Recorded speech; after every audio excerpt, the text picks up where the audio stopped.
Hi everyone and welcome back. We're glad you can join us for a very exciting expert panel discussion with some of the industry's leading experts in forensic science and criminal justice. Before that, a quick reminder, for a full bio listing of our panelists, please click on the tabs at the top of your screen on the right-hand side. If you have any questions, we encourage you to submit them in the Q&A box, and we will try our best to get to as many questions as possible during the session.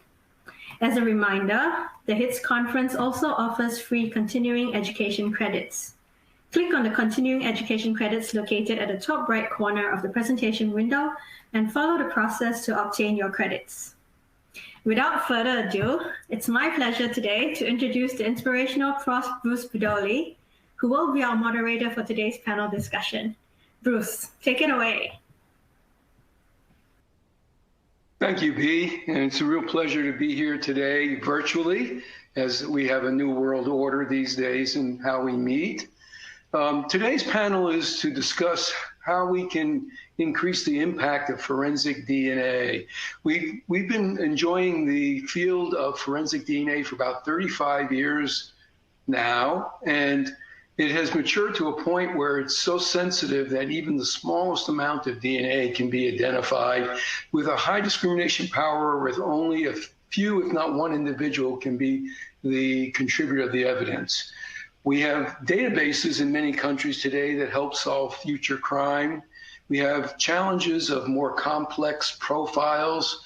We have greater demand of work. And we have new technologies that we are considering to help us do a better job. We have brought together a panel of 5 of the world's experts from Asia and the United States. And I'd like to have them each introduce themselves, starting with Lorna Santos.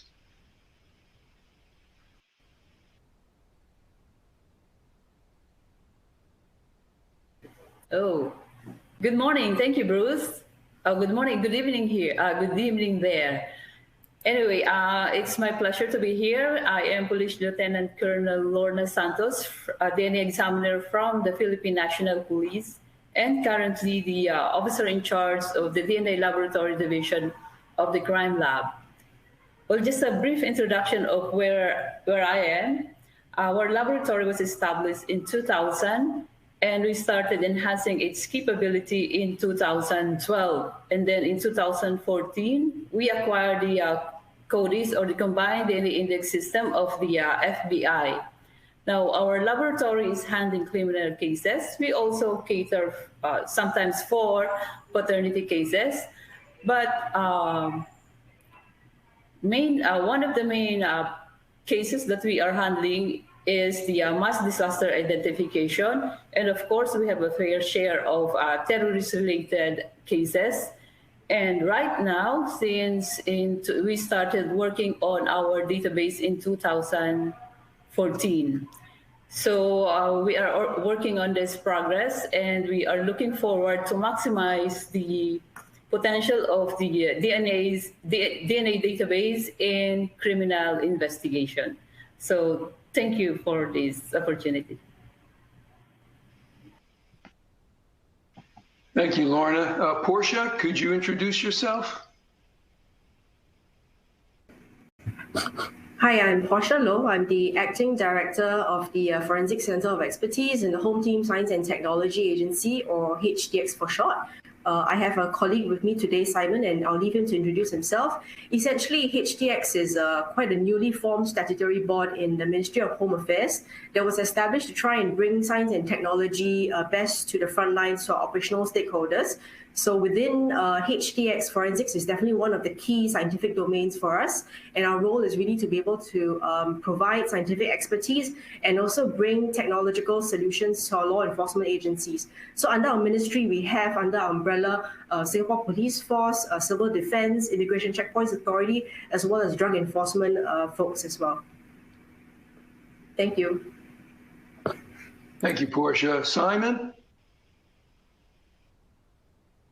Hi, good morning, everybody. My name is Simon. I am from Singapore.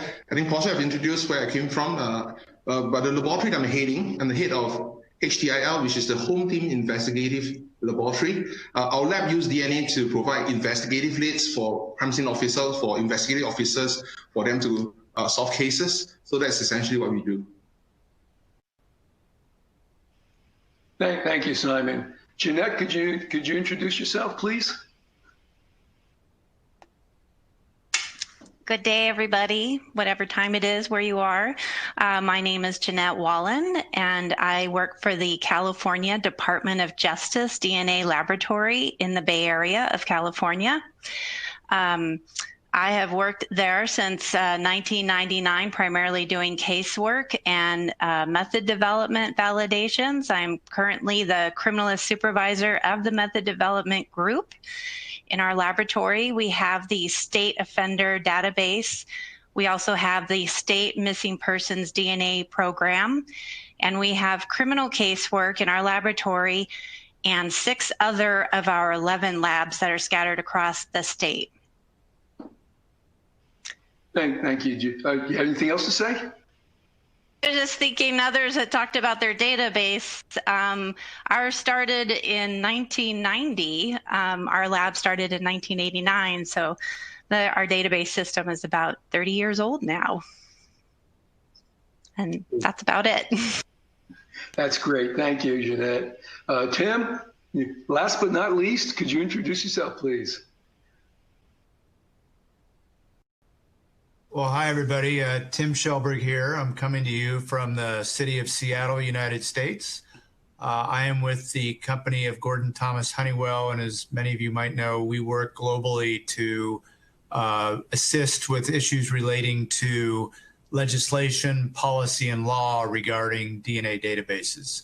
So we've had the pleasure to work in probably over the last 20 years in most of the 59 countries that have set up DNA database programs, and very happy to be part of today's panel. Thank you. All right, thank you, Tim. So we have, as you can see, a wide range of expertise from everything from databases to casework and to advanced technologies. So I'd like to start off with DNA databases and how we can make them more effective. So first would be, what were the biggest challenges that any of you encountered in developing a national DNA database system, and how did you overcome those challenges?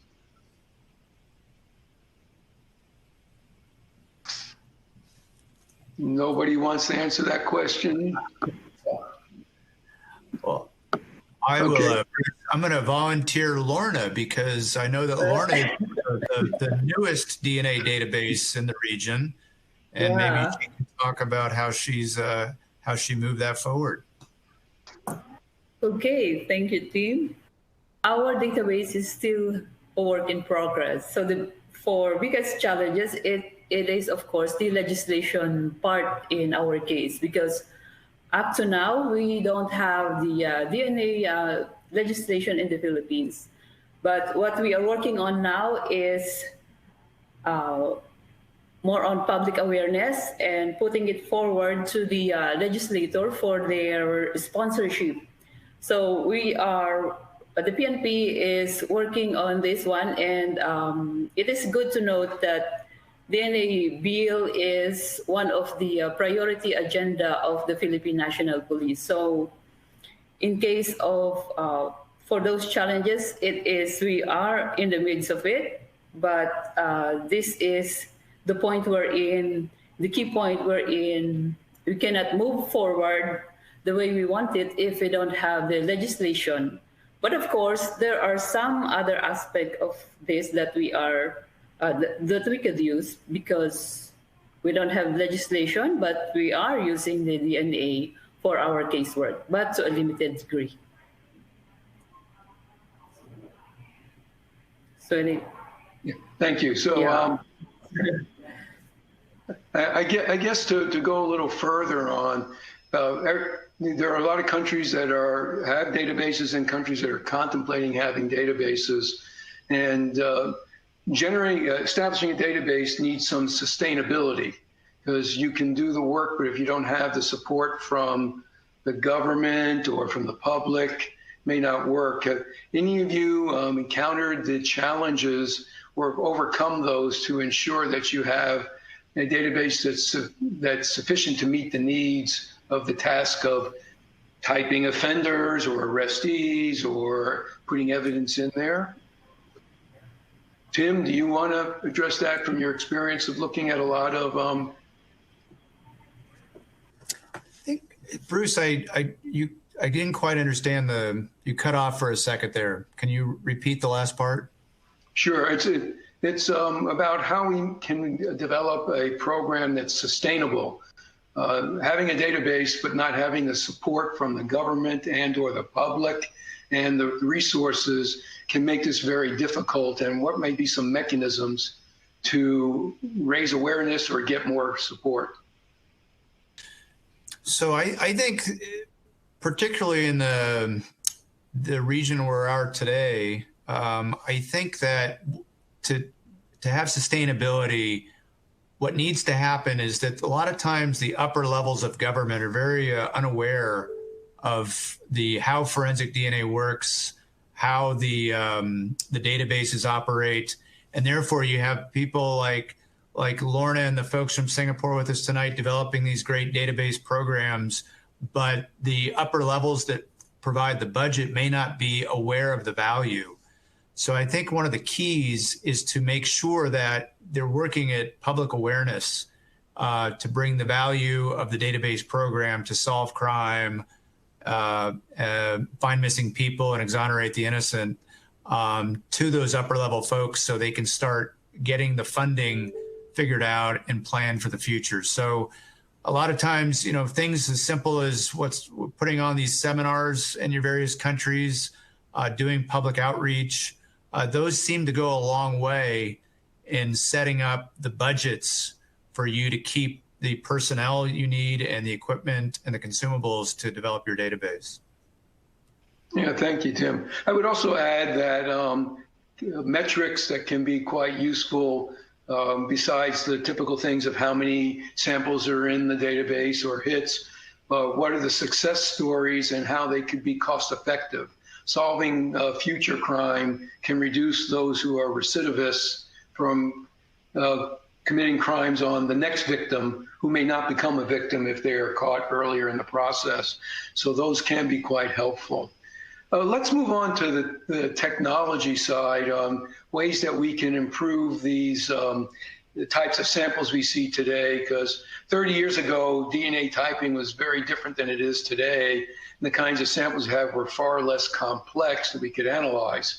Today, they're very complex. So there are new technologies such as massively parallel sequencing, rapid DNA, and other analytical processes to work on degraded samples. So have any of you been tackling massively parallel sequencing to address your needs? Jeanette? Yeah, so our facility has been over the last few years looking at massive parallel sequencing. We've recently implemented a mitochondrial DNA sequencing kit in our missing persons DNA program. They just went live in February with that, and so we are no longer doing Sanger sequencing. We are now secondarily working on implementing MPS also within the missing persons program for nuclear DNA testing to pair with the mito approach. That's a little bit slower going because there are so many things to still sort out with this technology. The mito approach was much more simple, and the missing persons application is a nice place to start with something like that. We are also actually looking now at rapid DNA and really considering that also within the missing persons program, particularly for disaster victim identification at sites. You may have heard over the last few years, we've had quite a few horrendous fires in California. And so we would like to be able to respond with rapid technology to those types of events. And so we are pushing along with that currently in our research group. Thank you. Singapore has always been very innovative in these kind of technologies. So Portia, have you been looking at these advanced technologies to address some of your challenges? Yeah, so with Rapid, definitely we've heard lots of good success stories in other countries, particularly in areas with, I think, very large geographical swathes. But honestly, we're still struggling to find meaningful ways of trying to introduce it in that would really truly value add to operations. I mean, cognitively, we're aware of the apparent advantages of Rapid. It allows us to bring science right to the field. It can potentially solve crimes better. And the swab-in profile out notion becomes even more appealing when you can apply it to, as Jeanette mentioned, major disasters or incidents, since time is really of the essence in order to bring better closure to families. However, having said that, while it's a good technology, it's not a silver bullet, similar to a lot of other good technologies. I think the value that it would bring would really depend on your context, on your jurisdiction's geography, and obviously the laws and regulations. So for those who may not be aware, Singapore is actually slightly smaller than New York City, right? So, and also arguably less traffic congestion. So Rapid for us, if you look at it from the time angle, it doesn't really save much time, trying to get your evidence from one place to another. So we're trying to sort of tackle it by co-creating possible concepts of operation that would be actually useful for probative samples, where the need for, quick results can actually be balanced against the limitations of analyzing, single contributor samples. I think what would be useful for us also is for Rapid to be able to reach its full potential. We would actually like to work with the developers of Rapid technology to be able to better handle interpretation of complex mixtures, definitely low template DNA, to enhance its usability. So for us, I think that would really be able to help us push the adoption rate to higher levels. Yeah. Thank you. Along the same lines, you mentioned both you and Jeanette on technologies and different ways to use it. Because these technologies sometimes bring out new information, new genetic information that we've not had to think about beforehand, such as coding regions or SNPs and things of that nature. Are there any legal implications or limitations that are considered in any of your countries with these new technologies that make it an additional challenge, or that's not a problem at all? I think in the U.S., we're treading carefully in making these changes. The public trusts that we are not generating data that is diagnostic in any way. Moving into phenotypic markers is not quite there, but it is something that might raise flags for people, and there may be state laws among the different laws in California that address that. We have a little bit of a piece of the California state law for missing persons that talks specifically to phenotypic markers in a database. And so moving away from non-coding regions is, it's a tricky one because we're gaining more information, especially for investigative leads, to use phenotypic information, particularly in a missing persons case, would be beneficial. So I think that it's to be determined as we slowly move forward. Certainly with CODIS in the United States, they've recently, last summer, accepted the use of the Precision ID kit with the S5, but only for the coding region. So the remaining information will need to be retained internally within laboratory systems. Yeah, that's an interesting one, because I'm not sure it's actually because of coding, non-coding, but what CODIS typically handles right now. And that may be more of a functional reason than a coding issue. But it's interesting because you bring up the phenotypic markers, and phenotype has a wide range of meanings. And most for scientists, phenotype gets into cancer risks or, the diabetes risks or some other factors. But when we talk about phenotype, we're talking about things that everybody in this panel, for instance, has already given up that privacy, because I can see the eye color and hair color, except mine, of course, as easily given. So we know what your eye color is. So you have no privacy because you gave that up, your hair color. And of course, those in Asia are not very polymorphic for hair color and eye color. So it becomes less informative. But for Europeans, it seems more informative. Are those really markers of risk and phenotype, as you would be thinking of what phenotype may have been meant in other legislative acts? How about that? Yeah. In California, when that law was written, it was 20 years ago. So things have really changed. And we've actually tried to amend it a few times, and we will try again. Because you think about it on a very gross level, why chromosome typing, why STRs is a phenotypic marker? Right. But apparently men don't have the same rights of that as others. Or actually, they commit more crimes than anybody else as well. This is true. So that does open up an issue of where does phenotype draw the line and where is it considered okay? And I still think there's a long way to go in that area. Are any of the other countries looking at phenotype? So Bruce, we, as far as the legal structure goes, we've not seen many, if any, countries really go deep into regulating that through legislation.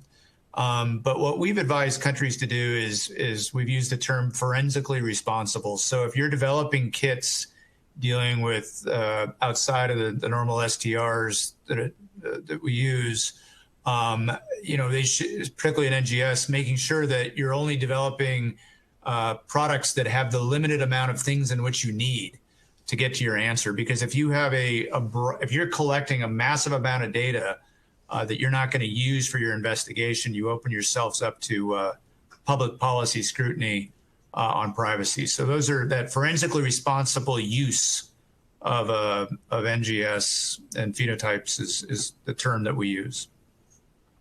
Yeah, Tim, I think you've raised a really good point on two levels. One is we tend to see these other markers, phenotypic markers, become more of a concern if they're being placed into databases. But if they're being done one-off on a case, there seems to be less concern. Has anybody experienced that as the challenge, that if you just had a case and you needed to find a lead, that there's less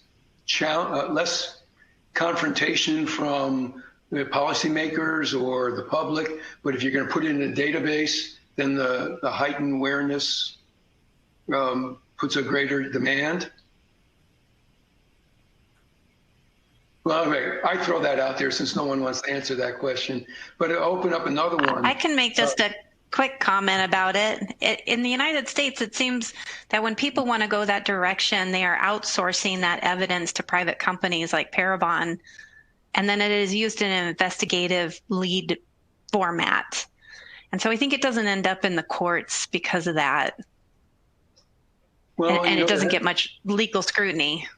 I think there's actually been a case now where the data have been used in a court case in the U.S., and that, so it's just starting, I think, in that sense. But it does bring up a conflict that Tim raised in that it just said forensically responsible. Markers don't do a lot of that other information, but when you're doing this genetic genealogy, you're actually typing the entire genome or close to that, depending on the approach. So now you have all this other extra information.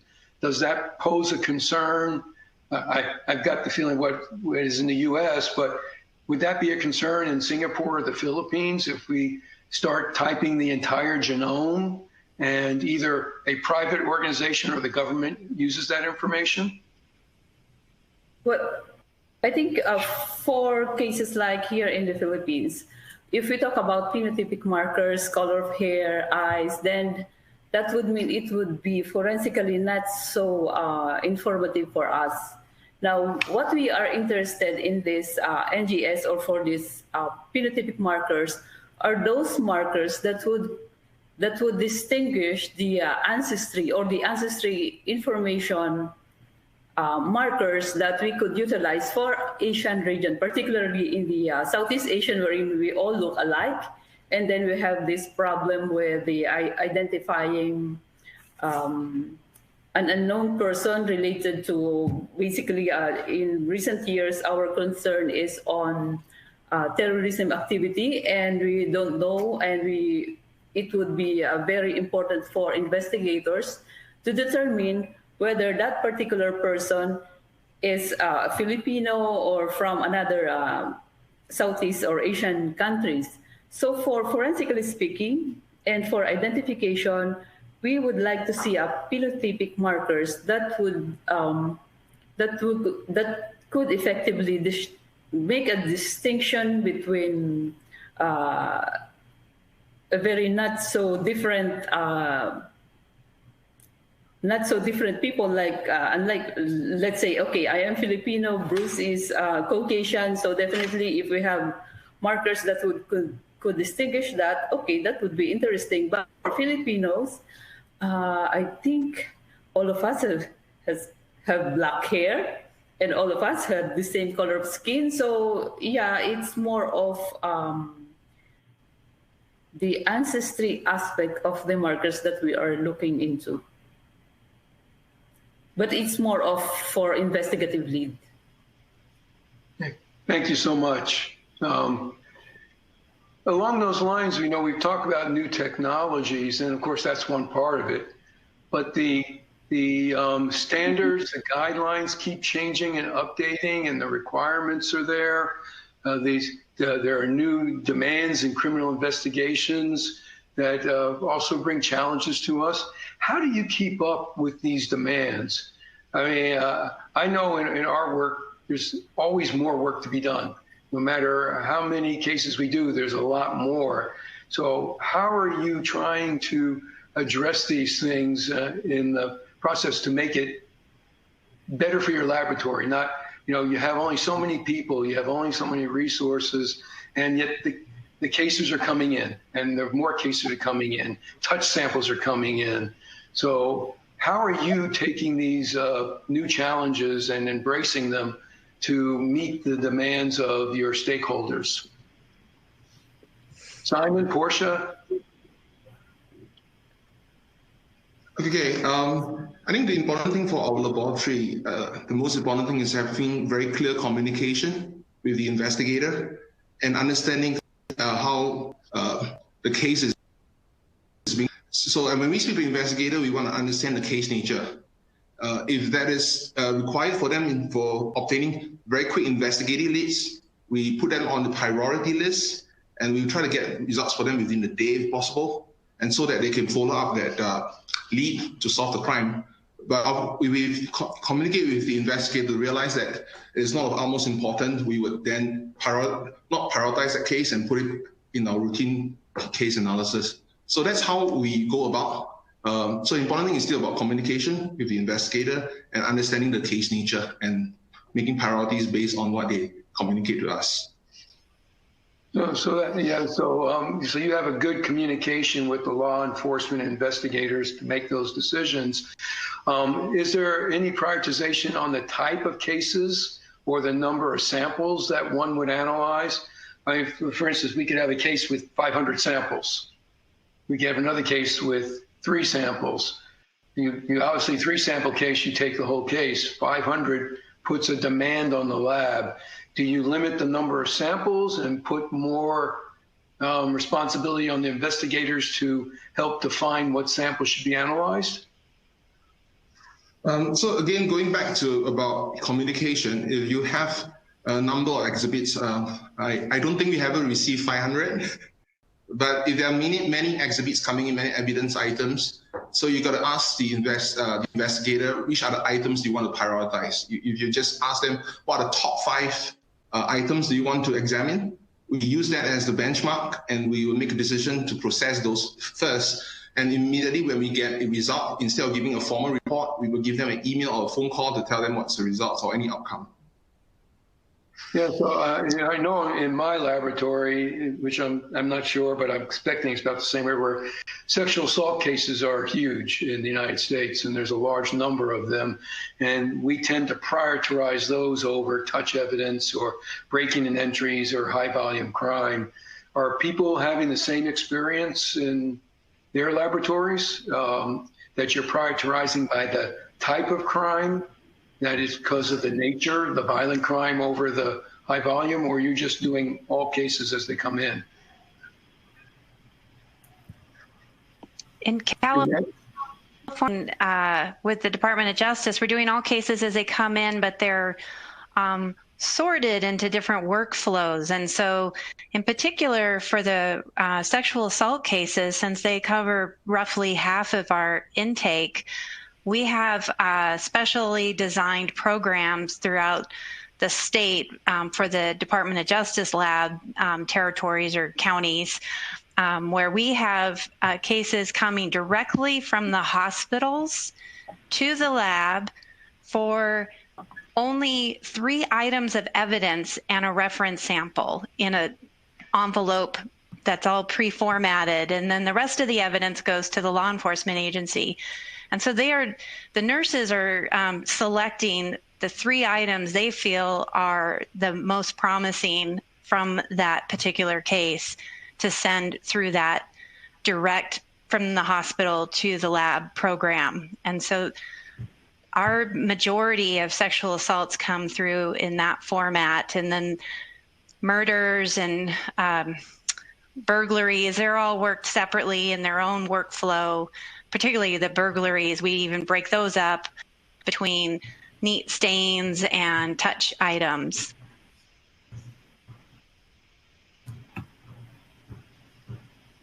Well, in our case, we prioritize. We analyze specimen as they come in, just like what Jeanette said, but for our cases, we do not limit the number of samples that we examine, although we talk to the investigators. Let's say they gave us so many specimens or so many evidences, and then them and point out or ask them which are their priorities. Now it's prioritizing in their case what is the most probative evidence in that particular case. Now for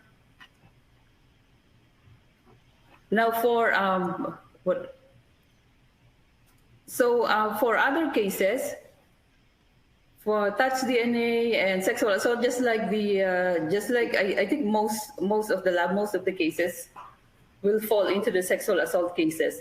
We have this separate workflow for that, and we include the YSTR markers for those sexual assault cases. But other than that, we do not reject or we do not limit the submission of the evidence by the law enforcement agencies.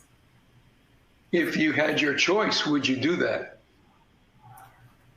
I would. No. Yeah. Sometimes no. I mean, I think it's more of educating the investigators and the crime scene investigators. I think the life of the cases depends on the first person who examined the case, who examined the crime scene, because we only depend, the laboratory only depends on their inputs. So if they gave us garbage, then garbage in, garbage out. So it's more of, making the investigators or making the crime scene investigators aware of the importance of what they are doing and the effect of that in the case that they are handling, which is, I think, I've been doing this work for so many years, and there are so many cases that it is the investigators or the crime scene investigators who would really determine the outcome of the case. We only help. So along those lines, I mean, it's one thing with a bunch of scientists getting together and talking about DNA. We have some fundamental understanding amongst all of us what the words are, the lexicon, and so forth. How do you educate an investigator who knows his or her field very well, but now trying to explain the fundamentals of DNA? What do you tell them to get them to see the way you see things, to help have some sort of input and feedback to improve the process?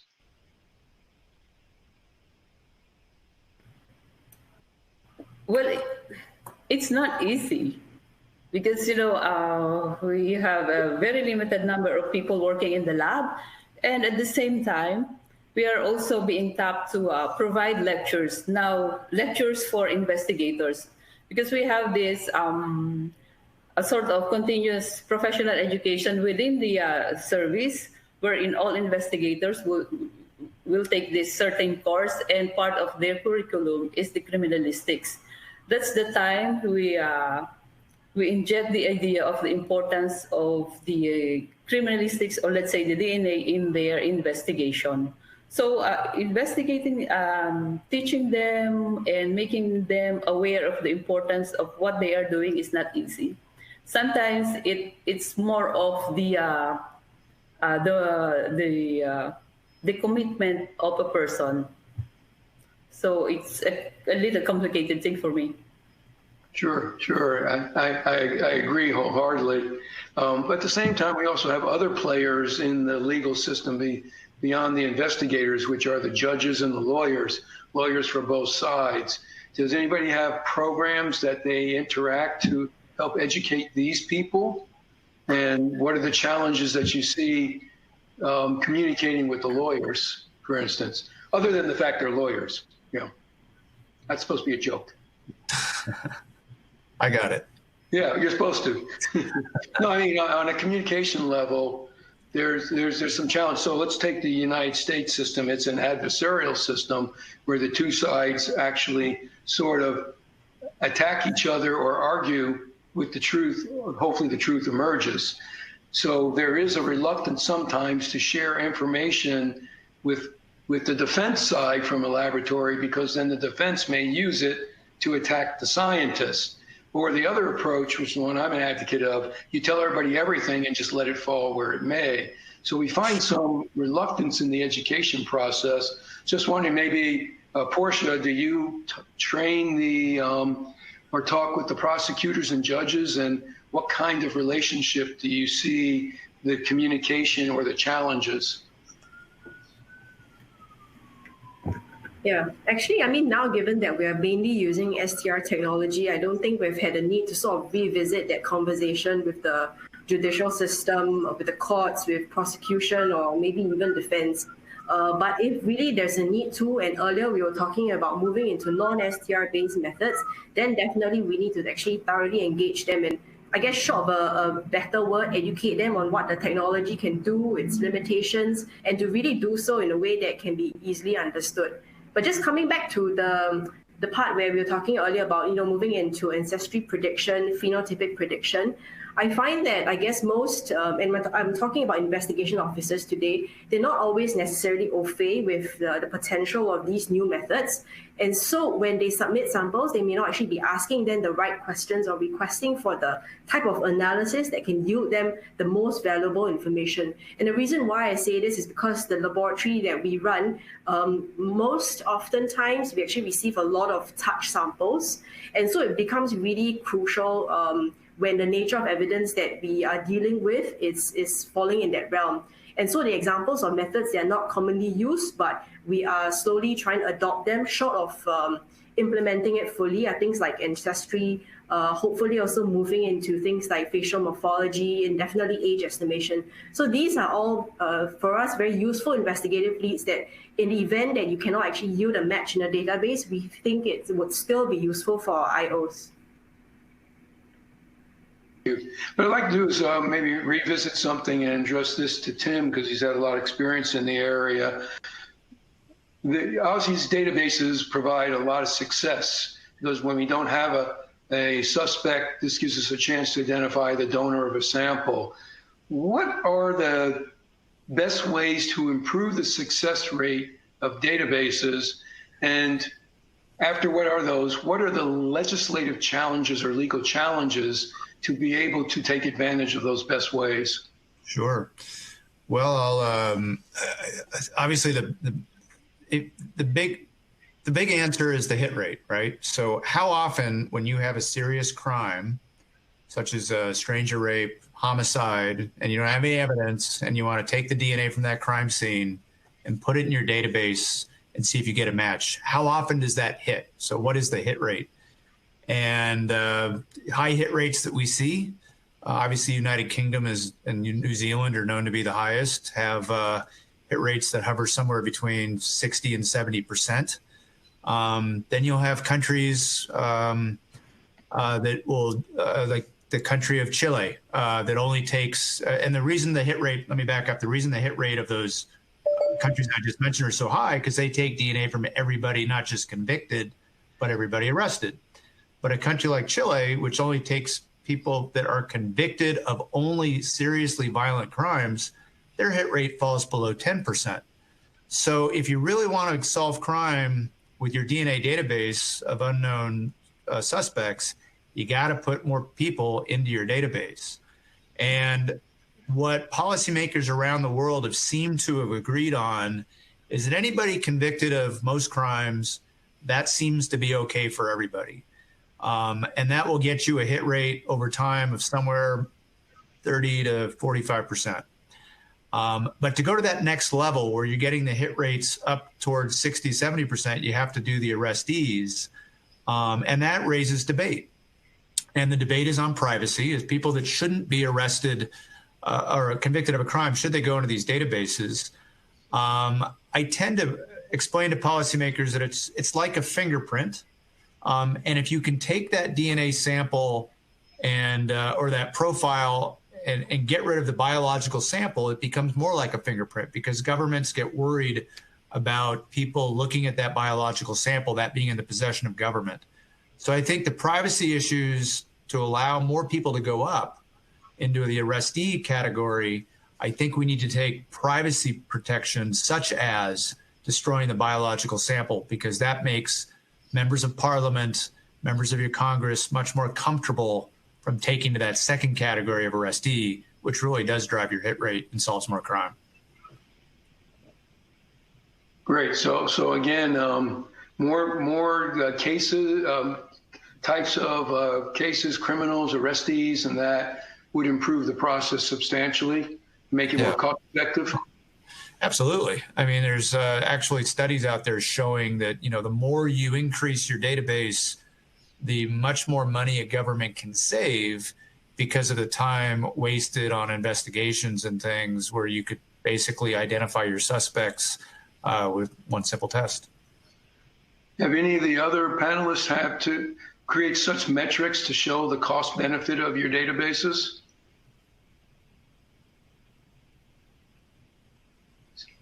No one's raising their hand, means you don't have to do that. Okay. I know that they exist in, sorry. I know they exist in California. I don't know what the metrics are per se, the numbers themselves, but we went to all arrestees with all felons in 2009, and our hit rate have doubled. Yeah, so the more people you put in, the higher the rate becomes. You might expect if you had everybody in the country in the database, you have 100% hit rate or close to it. But obviously, we're not going to do that for lots of personal privacy reasons and economic reasons as well. But it would increase it the more you put people into the database. In our daily labs, we encounter problems that have to do with workflows, but things like contamination, sample switches. Have you had to deal with those issues and put in more restrictive policies or practices to reduce the chance of contamination, handling in that than you had, let's say, you had done when you first opened the lab? And what might some of those practices be?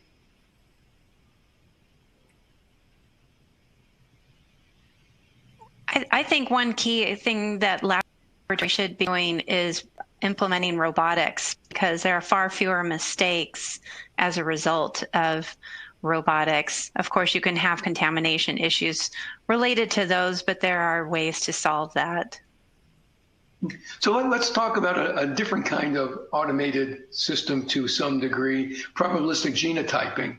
So for many years, we've used a binary system. I was involved in all that binary system development to interpret your evidence. Once you had the evidence and you evaluated it, eventually you compared it to some sample and came to conclusions of inclusion, inconclusive, or uninformative, or exclusion.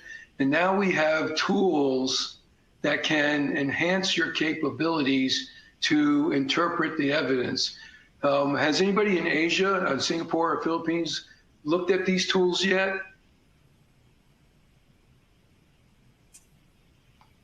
Or better yet, are you considering looking at these tools? Lorna, you look like you want to answer.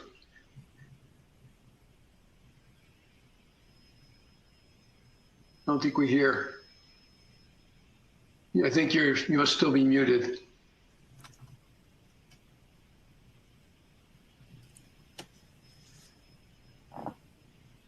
Can you unmute her? Okay. Oh, yeah, I'm on mute. Now, yes, we are considering that probabilistic genotyping, all those programs that we could employ and help us in interpreting the data. But for now, yes, we are considering that. But the interpretation of the data tends to favor the suspect. So I think our leaning is more on this conservative interpretation of data. So I'm trying to. So what do you mean that the interpretation tends to favor the suspect? Do you mean it just gives more powerful? I mean, no. I mean, for probabilistic genotyping, that would aid us in deconvoluting mixtures, which is a common problem for DNA laboratory. And if we have, if we could deconvolute a complex mixture, then that would mean more successful identification of the evidence. But yes, that's why we are looking into that. But for now, our existing protocol is I think the default is make sure that you are interpreting the result correctly and not putting someone else, not putting an innocent person in, not putting behind bars, so to speak. But yeah, if the question is if we are considering it, then yes, quick answer is yes. Jeanette, you have experience with probabilistic genotyping in your lab. Have you used it yourself?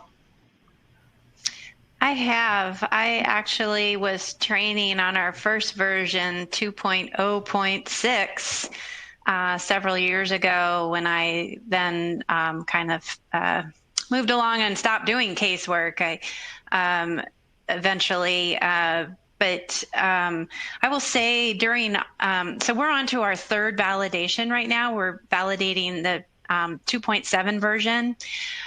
In that initial version, we found that we did a small study among 5 analysts, and we found that the reproducibility of the interpretation results was much tighter with star mix than with our binary manual processes that we had in place at the time. So I definitely have found that it's not faster than in a lot of cases and what we used to do. This is not true for some people, but we had tools developed internally to run 2-person mixtures through, which ran very quickly. So there wasn't a lot of manual hand calculation, but for some people it does speed things up, and for other people it does not. And I'll just quickly say, also going back to the integration into the legal system of something new, that has been a challenge across the country for people, as we've had lots of admissibility hearings, and the legal system has had to become familiar with likelihood ratios, which were not popular in the United States. And in California, we have not had a systematic approach to this. It's been pretty piecemeal, just, taking care of it as it turns up. Yeah, well, of course, the U.S. legal system is unique, and I don't wish it on anybody per se, but every technology that goes through the same legal challenges, no matter whether they're small or large in the process.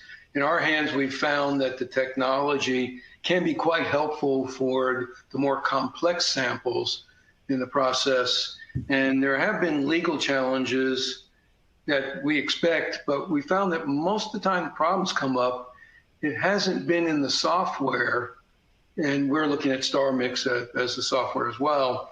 It's been in the user, not in the software, because if you understand the software, you can interpret the results properly, but the users sometimes don't do the things that they should do, and it causes problems, which gets into the education of these new things. So as we go into likelihood ratios and probabilistic genotyping, and of course you've done it in California, but how is Singapore going to get that knowledge that it needs to understand this more complicated way, but more helpful way to interpret evidence?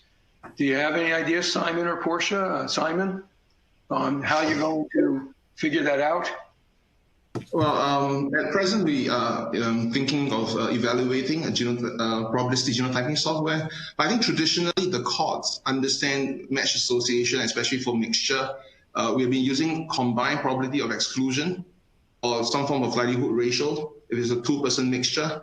So moving on to software, I think the challenge for us is really understanding the logarithm that goes behind it and how do we calculate all the statistics. So going to the court, if you don't quite understand how the software works at the background or the logarithm, and sometimes it gets very complicated, to communicate that to the lawyers, to the judges, it's going to be a huge challenge. So I think education is one thing, but letting the user, because we are not statisticians by training, we are not the experts in it, and sometimes we have to be very dependent on a software company in what they could reveal. Some of the logarithm are proprietary, so the extent they could tell us, and even the extent we can understand, is going to give us a huge challenge. So by just accepting what the software does and just going to court, and if the court asks more questions regarding the software, we may be stumped.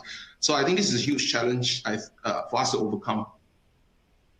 Yeah, you do bring up a point there. There's two types of software: the proprietary, and which you get from the commercial companies, and the open source. If you have your choice, which would you prefer?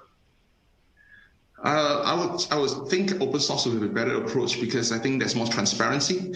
So even the court can scrutinize if there's a good software, it's good a logarithm being used. So I think that will be more apparent, that there will be a better way to go forward.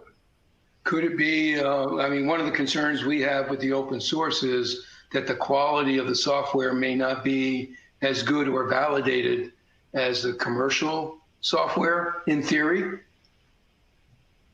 Could that be a limitation for the legal system? Concerns?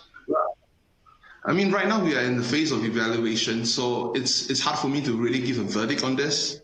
So until we get more experience with the software, then I think I will be able to give a better take on this. Oh, great. Well, maybe when we can fly again, I'll come out to Singapore and we'll give you some lectures on probabilistic genotyping and that, if I'm lucky. I think we're near the end. I think we have 5 minutes, or are we done, B? I think Bruce, we're supposed to be done at 4 minutes ago. So I think. Then I'm not going to ask any more questions, but I was going to ask you all if you had questions for me, but too bad, next time. I really want to thank all of you for all that you've done and provided to get people to see the kinds of challenges and that there are ways to improve what we do and make our tools better to help serve society. So I want to thank all of you and Bea and Thermo Fisher for putting on this virtual symposium, and hopefully we'll have more in the near future. Thank you. Thank you. Take care, everybody. Thank you. Okay, bye. Thank you, Prof. Budowle, and a big thank you to all the panelists. That was a very interesting panel discussion, and it went everywhere. We will now be taking a 25 minutes break and give you a chance to visit our exhibits and application halls. We will start the next session at 11:15 a.m. Singapore time, 12:15 p.m. Japan Korea time, and 1:15 p.m. Australian Eastern Standard. So I'll see you then. Bye. Bye. Bye-bye. Bye. Bye. Bye. Thanks, everybody. Take care.